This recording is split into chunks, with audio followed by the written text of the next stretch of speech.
حامل لكتاب الله وحاصل لهذه النتيجة المشرفة. إن الله تعالى فاجأني يعني بهذه البشرى السارة يعني. قلت له لا تجيب رقم قياس. عارفة إن شاء الله بإذن الله الواحد الأحد باللي رئيسنا يعني في المستوى اللي ياخذ محمد بعين الاعتبار إن شاء الله يعني.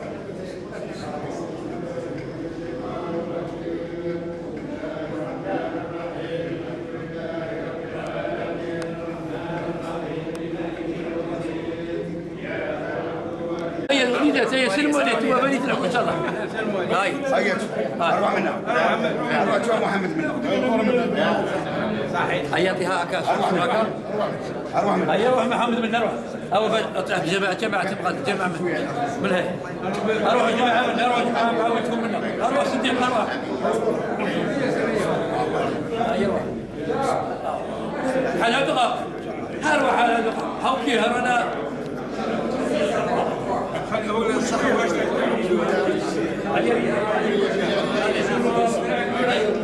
منها اروح منها او دي جماعتي اتى اقول الصح اروح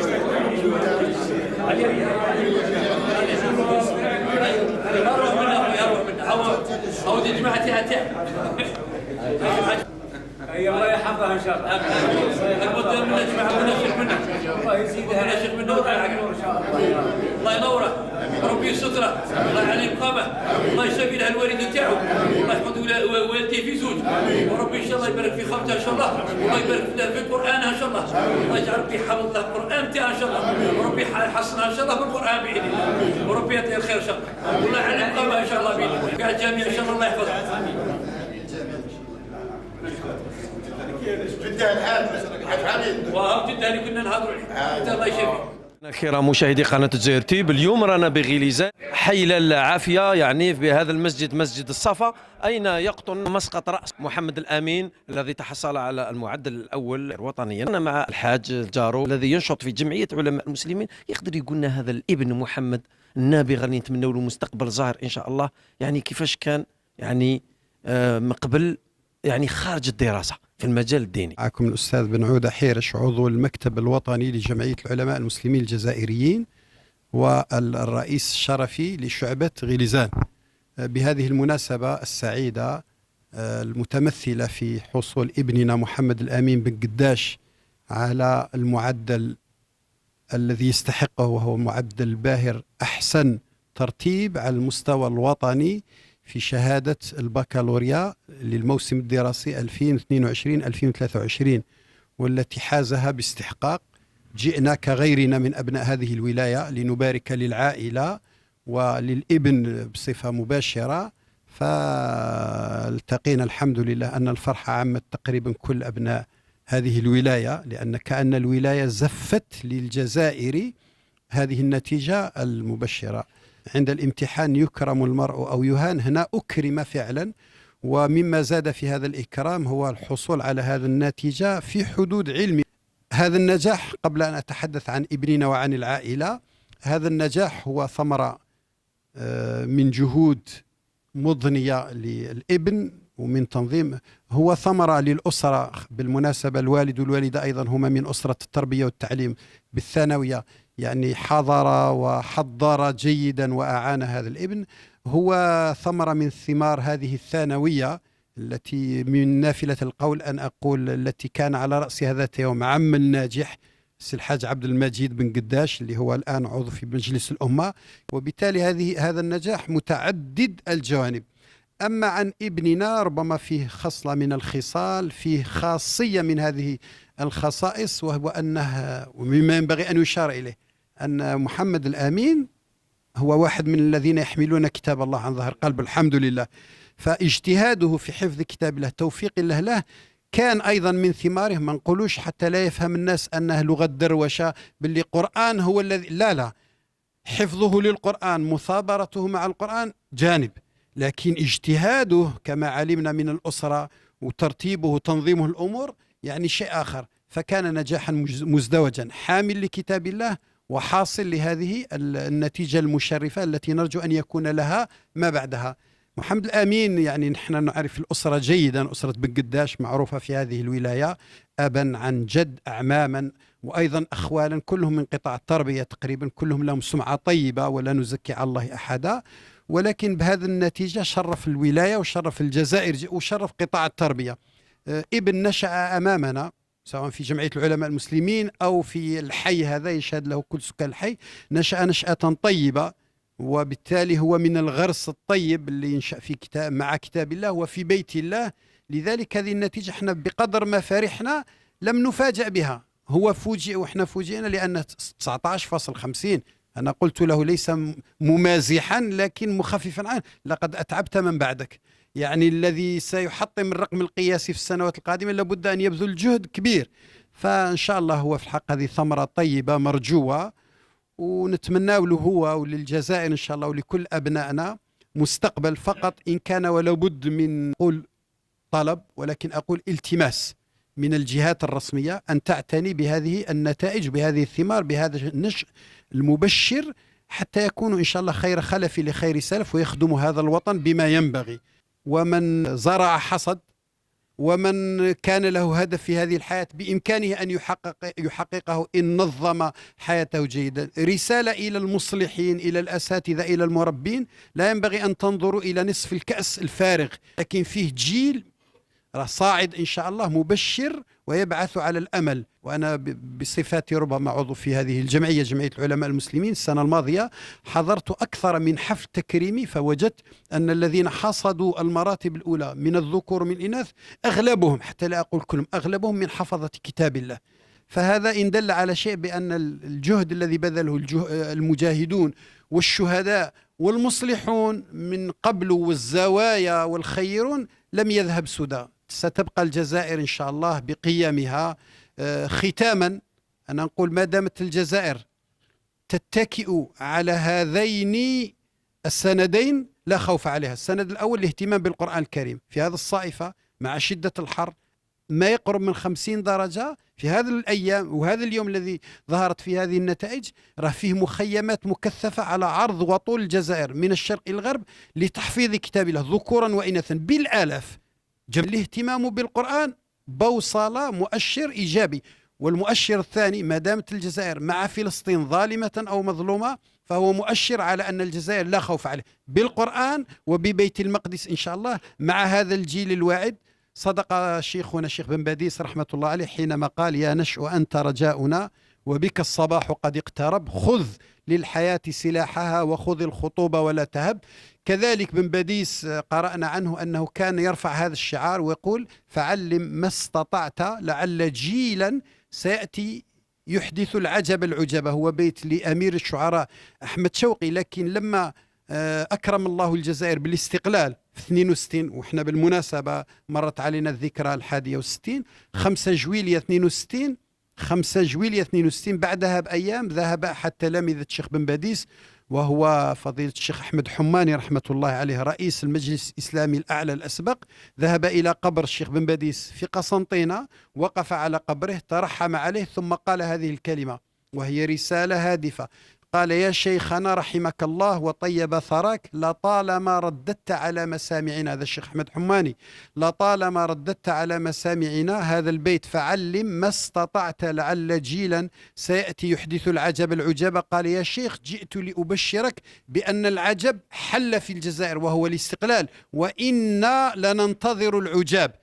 هذه ثمرة من ثمارات العجاب إن شاء الله، وهي حفظ كتاب الله، التخلق بالأخلاق الإسلامية، الالتزام بقيم المحافظة وحب هذا الوطن، ثم الاجتهاد في الدراسة. هنيئا لكل أبنائنا بناتنا. شكرا لوسائل الإعلام التي صاحبت هذه الفرحة للجزائر كلها إن شاء الله. نهنئ وزارة التربية، نهنئ قطاع التربية، نهنئ الأساتذة، العائلات، ونرجو أن تعم الأفراح على هذا الوطن العزيز إن شاء الله. وندعو الله عز وجل أن يجعل هذا الوطن محفوظا من فوقه ومن تحته، ومن أراد لهذا الوطن الخير من أي موقع كان اللهم اجمع له خيري الدنيا والآخرة. من أراد لنا سوءا أو مكروها اللهم اشغله في نفسه. اللهم أدم النعم واحفظها من الزوال. مجددا بارك الله لابننا محمد الأمين بهذا التتويج وهذا الشرف إن شاء الله له وللأسرة وللحي وللمدينة ولقطاع التربية ولغليزان وللجزائر عامة الأفراح. هذا وصلى الله وسلم وبارك على سيدنا محمد، وشكرا لكم مرة أخرى. نشوفوا العم تاعو اللي يقدر يقول لنا كلمه. زيارة ابن محمد بن قداش اللي هو ابن الأخ فيما يخص هذه النتائج، وتكلمت عن النابغة محمد. احنا نقول دائما أن النتائج لا تكون عملا فرديا، بينما يكون دائما عملا جماعيا ومدروسا، كما ذكر أيضا الشيخ فيما يخص هذه النتائج. بالطبع حفظ القرآن كان له جزء كبير من هذه النتيجة، إضافة إلى المجهود الخاص لمحمد والعائلة اللي هي الأب والأم الذين سهروا على هذه النتائج، والطاقم الإداري والتربوي خاصة. أتذكر أن محمدا كان نابغة من الابتدائي والمتوسط، كان يتحصل دائما على معدلات أكثر من 19 إلى 20، وهذه النتيجة لم تفاجئني أبدا، وكنا ننتظر هذه النتيجة بكل تأكد وبكل ثقة. ونشكر أولا وآخرا الله سبحانه وتعالى الذي وفقه على هذه النتيجة، والمجد والخلود لشهدائنا الأبرار. مشاهدينا الكرام، نتجه الآن إلى منزل محمد الأمين، يعني لنلتقي بعائلته ونشارك فرحة الأم وفرحة الوالد. الله يبارك محمد خونا، الله يبارك، إنسان في المستوى من ناحية العلم الأخلاق، الله يبارك. شرفنا شرف كاع ولاية غليزان. إن شاء الله نشوفوه في بلاصة إطار إن شاء الله بربي، إن شاء الله الدولة تكفل به وتقدمه باش يعطي المجتمع تاعه إن شاء الله بربي. بالمناسبة احنا نتمنى التوفيق لمحمد خونا ولكصديقي وزميلي من الأيام الابتدائية، ونتمنى له النجاح في مسيرته الدراسية.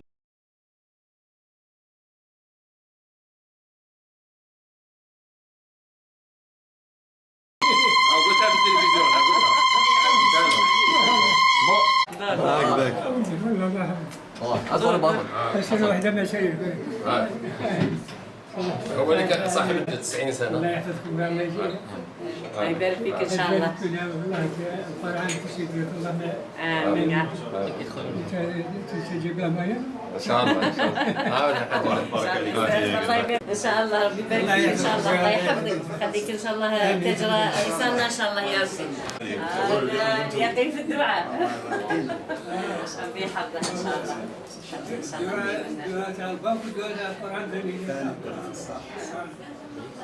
ذرية بعضها من بعض.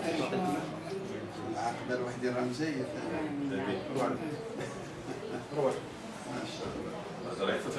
ثانيا محمد الله الله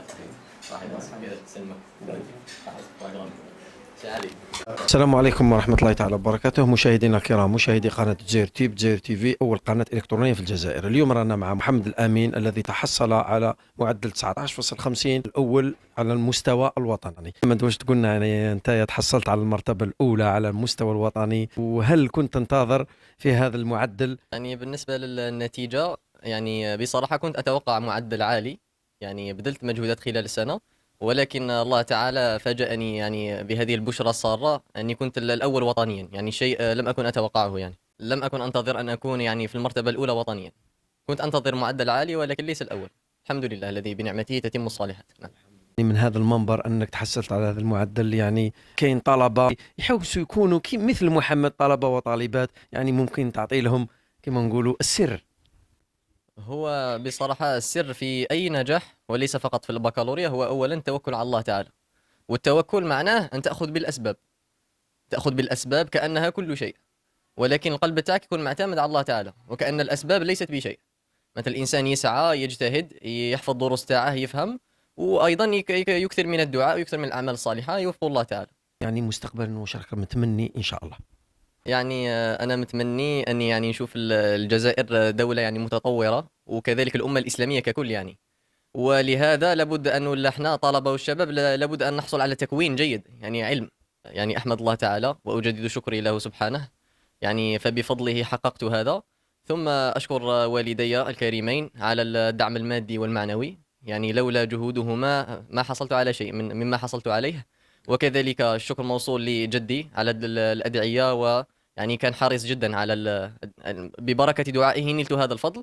وكذلك الشكر موصول للأساتذة طوال مساري الدراسي، وكذلك للمؤسسات والطاقم الإداري والتربوي، يعني جزاهم الله جميعا خيرا. محمد أنت حافظ لكتاب الله، يعني شيء عظيم، واش تزيد تعبرنا على هذا الشيء؟ بالنسبة للقرآن الكريم يعني هو فضل على فضل، يعني صاحب القرآن يرفعه الله تعالى في الآخرة ويؤتيه الفضل والمكانة في الدنيا.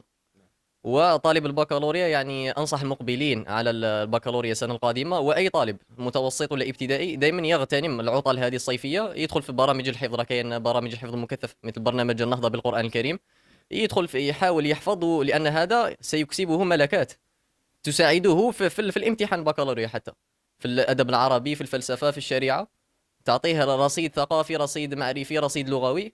والقرآن الكريم يعني وفضلا عن أنه أجر، يعني بكل حرف حسنة، لا أقول ألف لام ميم حرف، ولكن ألف حرف ولام حرف وميم حرف، والحسنة ب10 أمثالها، معناتها فضل كبير جدا، الحمد لله. شكرا لك الأخ محمد. ننتقل إلى جد محمد، يعني هو اللي يقدر يعطينا كلمة ثانية على فرحة محمد. السلام عليكم عمي الحاج. وعليكم السلام ورحمة الله وبركاته. يعني مرحبا بنا عندكم ومرحبا بك عندنا في قناة تجيرتي. الله مرحبا بكم والله يحفظكم. انتم جيتوا هنا تشرفوا ولدي ان شاء الله، والله يحفظكم انتم، والله يقويكم. وهذا الدعاء دائما ندعي له انا ولدي ندعي له، والله قلت له لا تجيب رقم قياس. عمي الحاج دمعتك دمعة فرح، اللهم بارك. الله والله ما شاء الله، يعني عندك حفيد تفتخر به. الحمد لله يا ابني، وافتخر به وافتخر كاع الشعب الجزائري كاع، ووليدة الغليزان ثاني اللهم قال الله يحفظهم، قال الاولاد الله ينجحهم ان شاء الله. ولهذا ماذا بهم ثاني القران، يعني ثاني مليح للانسان، ثاني يعاونه في الدراسه تاعه، ولا يعاونه الله. ولتم فالله جيتونا بالخير البركه تاعنا الحاج. الله يسلمك. وجه رساله تاعك مباشره لرئيس الجمهوريه عبد المجيد تبون.